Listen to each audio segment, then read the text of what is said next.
Committee के chairman Ashok Tanwar ji आज हमारे साथ हैं। अशोक तंवर जी से खास बातचीत करेंगे। तंवर साहब, आपका स्वागत है। बहुत बहुत धन्यवाद जी, आपका भी स्वागत है और आपके सब श्रोताओं को भी नमस्कार, धन्यवाद। जी तंवर साहब, आम आदमी पार्टी में आपको अभी नई जिम्मेवारी दी गई है, तो इस जिम्मेवारी को कैसे आप निभा रहे हो? इतनी बड़ी जो जिम्मेवारी मिली आपको, किस रूप में देख रहे हैं इसको?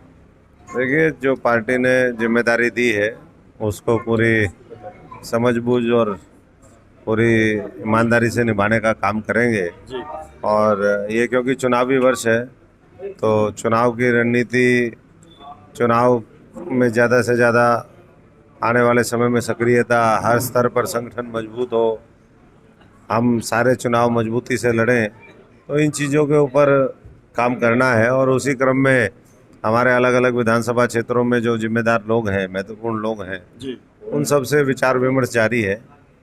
और मुझे पूरा यकीन है कि अगले 2-3 महीने के अंदर आम आदमी पार्टी और जो दूसरे राजनीतिक दल हैं हरियाणा में, जो लंबे समय से काम कर रहे हैं, जो कई कई बार सत्ता में रहे हैं, उनके बराबर का संगठन और उनके बराबर का जो लाव लश्कर है, जज्बा है, वो हमारे साथियों को देखने को मिलेगा। जी और सिरसा में परिवर्तन हम 2024 में लेके जी आए। सिरसा में अमित शाह की रैली है और लगातार उसके बाद भी वो रैलियां करेंगे, राजनाथ भी रैलियां करेंगे। इतने बड़े लेवल पर रैलियां कर रहे हैं हरियाणा के छोटे प्रदेश में, आप किसको किस रूप में देख रहे हैं?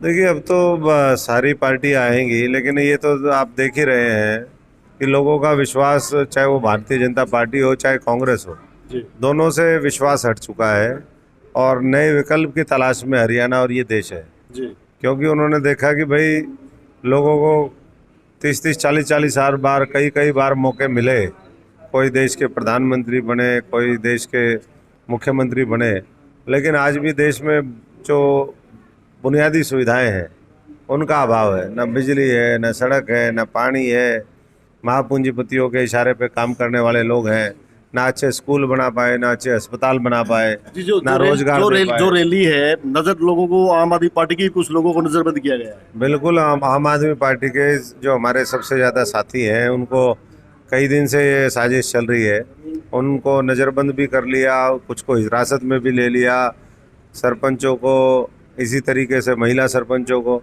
तो मैं तो यही पूछना चाहूँगा सरकार से, भारतीय जनता पार्टी के नेताओं से, कि आखिर इतना डर किससे है? ऐसा उन्होंने क्या कर दिया?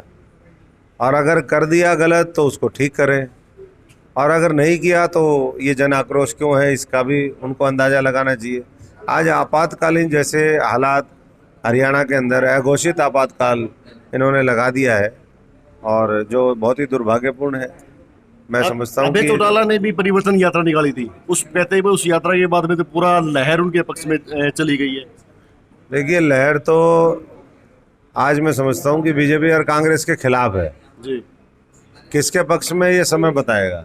जी बाकी गलत नीतियों का, गलत लोगों का, गलत विचारधारा का सब लोगों को डट करके मुकाबला करना चाहिए, उसका विरोध करना चाहिए। जी आज जिस तरीके से हमारे खिलाड़ियों को दिल्ली की सड़कों के ऊपर पीटा जाता है, उनके साथ यौन उत्पीड़न के मामलों में सुनवाई नहीं होती है, किसान को सूरजमुखी के भाव नहीं दिए जाते हैं, सरपंचों के लगातार एजिटेशन चल रहे हैं, नौजवान सीईटी मामले को लेकर के जगह जगह धरने प्रदर्शन कर रहे हैं, तो हम तो ये पूछना चाहते हैं कि इस सरकार से खुश कौन है?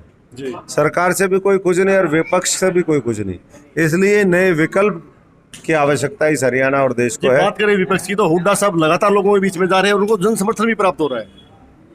देखिए, जिस तरीके से जाना चाहिए, मैं नहीं समझता कि उस तरीके जा रहे हैं। ये तो अब राजनीति में है तो कुछ ना कुछ दिखाना पड़ेगा।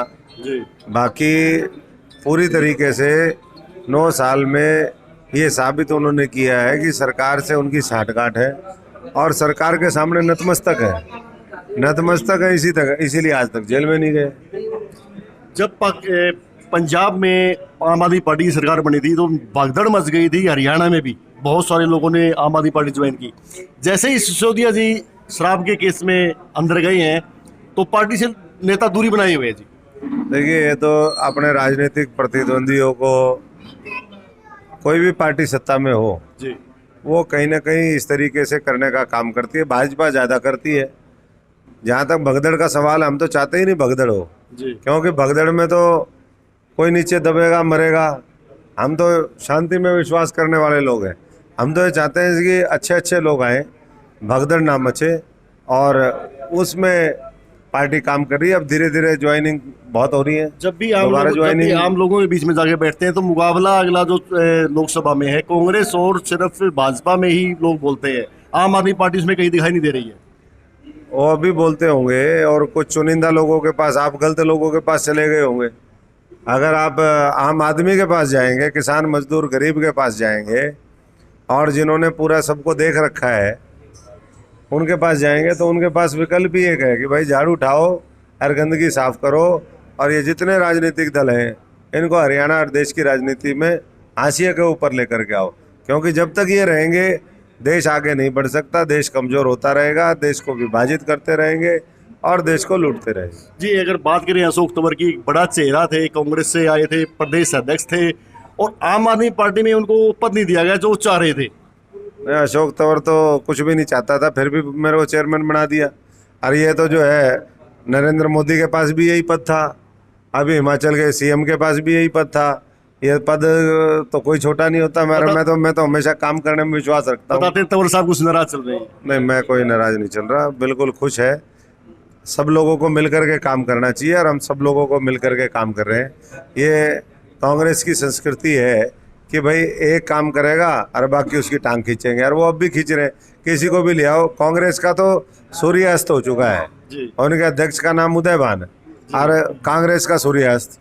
तो आप लगा सकते हो कि कांग्रेस तो मैदान छोड़ छोड़ करके भागेगी अभी जब चुनाव का समय आएगा।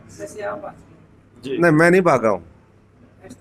नहीं, मैं नहीं भागा हूँ। मेरे को तो, हमारे तो 5 साल 8 महीने अशोक तंवर और हमारे साथियों ने कांग्रेस को खड़ा किया था, संघर्ष किया था। भागे तो वो थे जो आरएसएस के मुख्यालय तक चले गए थे, फिर भी उन्होंने नहीं लिया, फिर कांग्रेस में पड़े रहे, और आज कहते हैं हम चौधरी हैं कांग्रेस के। जी, तंवर साहब के पास तंवर साहब के पास ऐसा कोई मंत्र है जिससे पार्टी सत्ता में आई, आम आदमी पार्टी प्रदेश में? नहीं, हमारे पास तो मंत्र है। मंत्र तो मेहनत का कोई विकल्प नहीं होता, और हमारी अच्छी नीतियाँ, हमारा अच्छा नेतृत्व है, और आने वाले समय में हम वो साबित करके दिखाएंगे। जी, ये थे अशोक तंवर जी। इन्होंने कहा है कि अच्छी नीतियां और लोगों के बीच में जाकर आम आदमी पार्टी के बारे की जो नीतियां हैं वो बताएंगे, और प्रदेश में जल्दी आम आदमी पार्टी की सरकार बनाएंगे। कैमरामैन सचिन सैनी के साथ सुनील मान, न्यू इंडिया लाइव।